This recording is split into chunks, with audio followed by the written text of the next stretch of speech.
Welcome back to In the FCS Huddle. I'm Craig Haley. I'm Sean Shapiro. Well, Sean, we've reached the quarterfinal round of the FCS playoffs. It's been a tremendous first two rounds. All five seeds have advanced to the quarterfinals. Last week, two teams won on the road. Lehigh won at Towson, Maine won at Appalachian State. I mean, it should be a tremendous weekend of quarterfinals. It starts Friday night. Northern Iowa goes to the 4th seed Montana. Tell us about it. After Montana missed the playoffs last year, they get to return to primetime literally this time on Friday night on national TV.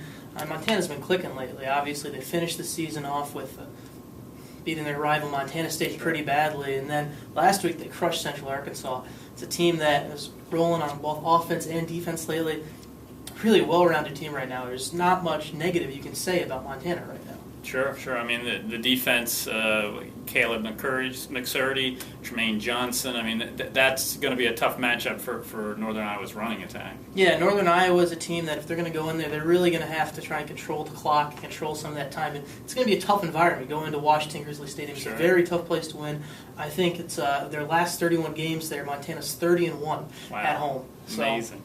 Well, you had mentioned Montana State had lost to Montana. Montana's still alive. They're going to the top seed overall, Sam Houston State. Sam Houston State had a scare last weekend. I mean, tell us about this matchup. Yeah, Sam Houston State had that one-touchdown game with Stony Brook, a game where Stony Brook didn't hurt him as much through the running game as I would have thought, but Stony Brook actually, the threat of the running game hurt him. Stony Brook burned him a little bit on some play action, and Sam Houston State bit a little bit, and that's how Stony Brook Stony Brook almost capitalized on that once more. They had one touchdown that was wide open in the end zone, dropped it, said it was a field goal, might have been a different game. So Sam Houston State's defense kind of got exposed a little bit. Montana State could try and take a page out of that and go with some play action. They've got a great quarterback who could operate that. Sure. And ironically, Montana State has a bunch of Texas natives on that team, and they're headed home. I mean, Sam Houston State will have the home field advantage, of course. One of the teams that won on the road, Maine, they're going to the 3rd seed. Georgia Southern, Maine was very impressive last weekend. Yeah, Maine did what they needed to do to beat App State. They're a team that they didn't try and they play their own game. I think when some teams play App State or play a more skilled team like App State, I think we can both agree App State's the more skilled team.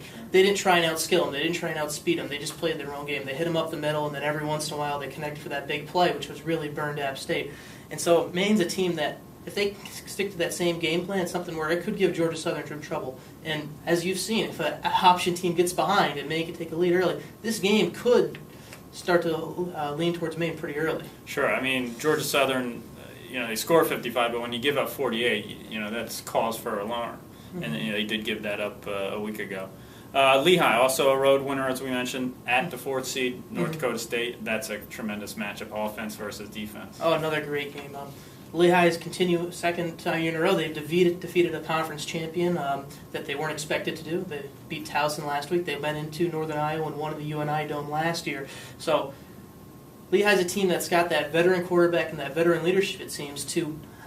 It'll be a tough venue, but they seem that they've got the leadership to know how to play in that venue. But as you said, offense versus defense. Lehigh's offense, that passing game is fantastic. I mean, Chris Lum's Walter Payton Award finalist, and he's got some great wide receivers, and he's been playing well as recently. And North Dakota State's defense, they can really shut people down. So it's going to be really interesting to see who can win that battle. Sure. Marcus Williams has been tremendous at quarterback for North Dakota State.